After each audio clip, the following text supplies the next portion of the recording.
Guhitiramo umwana izina ni icyemezo cyihariye kandi akenshi kigoye. Hazamo gukora research ishingiye ku myemerere no guhanga udushya, hakanarebwa ubusobanuro bushya kandi bugezweho. Izina ni impano uha umwana wawe, ni umurage wa mbere kandi urambye. Izina Ashton ni izina rigaragara neza, ni ryiza kandi rwose rigira amateka akomeye.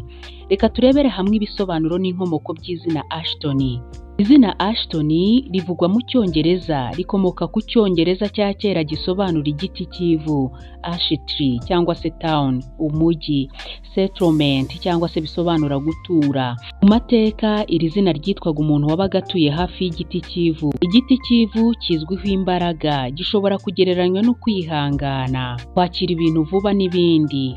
Mu binyejana byatambutse, Ashton ryari izina rusange, none ryabaye izina bwite riza kwamamara mu bihugu bivuga ururimi rw'Icyongereza. Ugukundwa kwaryo ntago kwari gushingiye ku kuba rivugitse neza gusa, ahubwo n'isano rifitanye n'isi karemano biriho ishingiro ryo kurushaho gukundwa. Reka turebe imiterere y'izina Ashton.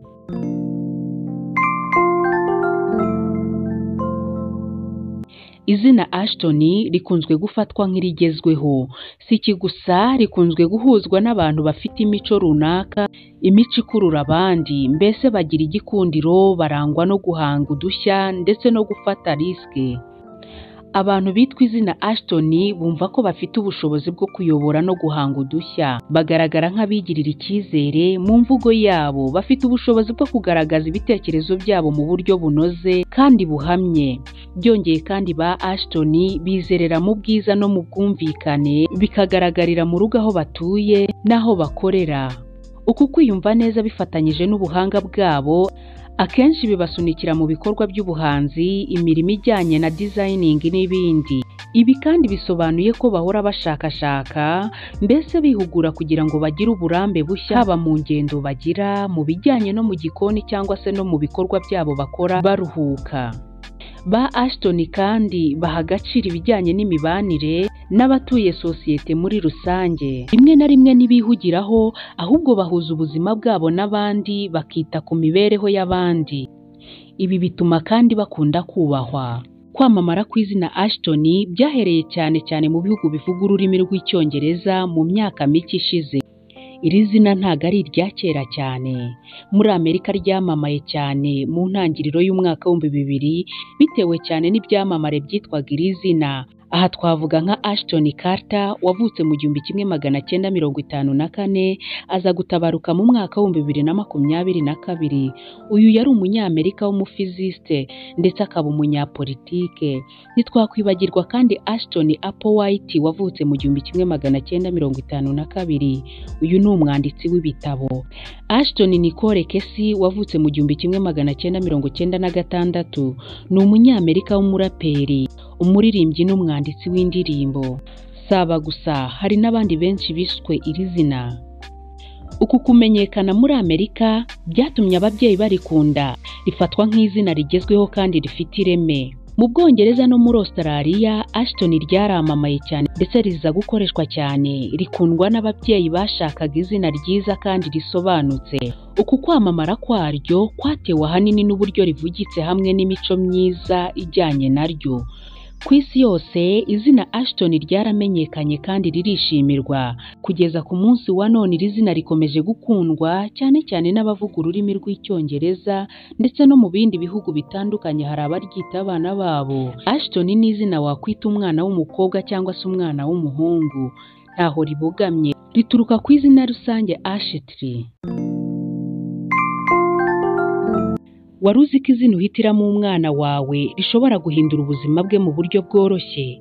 Amazina si ibirango gusa, ritwara uburemere, amateka, imiterere ndetse na densite. Mu mazina menshi agaragarira ababyeyi, amwe aba meza kuruta ayandi mu maso yabo, bitewe n'icyizere bifuza mu hazaza ku mwana wabo.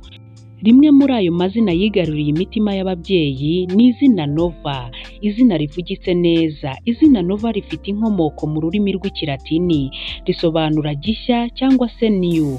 Mu ntangiriro yaryo ryakoreshejwe mu gusobanura inyenyeri nshya igaragara mu kirere cya nijoro. Izina Nova ryakunzwe n'ababyeyi bashaka izina rivuga intangiriro nshya n'ibishoboka bitagira akagero. Mu mico itandukanye, igitekerezo cy'agashya kijyanye na Nova. Iki gitekerezo cyakiriwe na yombi, cyerekana icyifuzo rusange cyo kuvugurura no gutera imbere, cyatumye izina Nova rirenga imbibi, hatitawe rwose ku hantu cyangwa ururimi runaka. Izina Nova ryagize imbaraga hatitawe ku gihe, rihora rigezweho. Ni izina riberanye n'umwana ugira amatsiko. Abantu bitwa Nova bakunze kurangwa no guhorana udushya. Izina ubwaryo rikomoka ku ijambo ry'Ikilatini risobanura gishyashya, ryerekana umwuka w'ubuvumbuzi n'ibitekerezo bishya. Abantu bafite iri zina bakunze kugaragara nk'inzira nyabagendwa yakira ibitekerezo n'ikoranabuhanga bishya. Bakunze kurangwa n'ishyaka n'imbaraga, bagahora batekereza ibishya mu buryo buhoraho. Nova rimwe na rimwe rifite aho rihuriye no kumurika cyangwa se gushashagirana, rifite aho rihurira n'ibijyanye n'ubumenyi bw'ikirere. Nova ni imbaraga zo kubonesha kw'inyenyeri ikuraho ikirere cy'ijoro.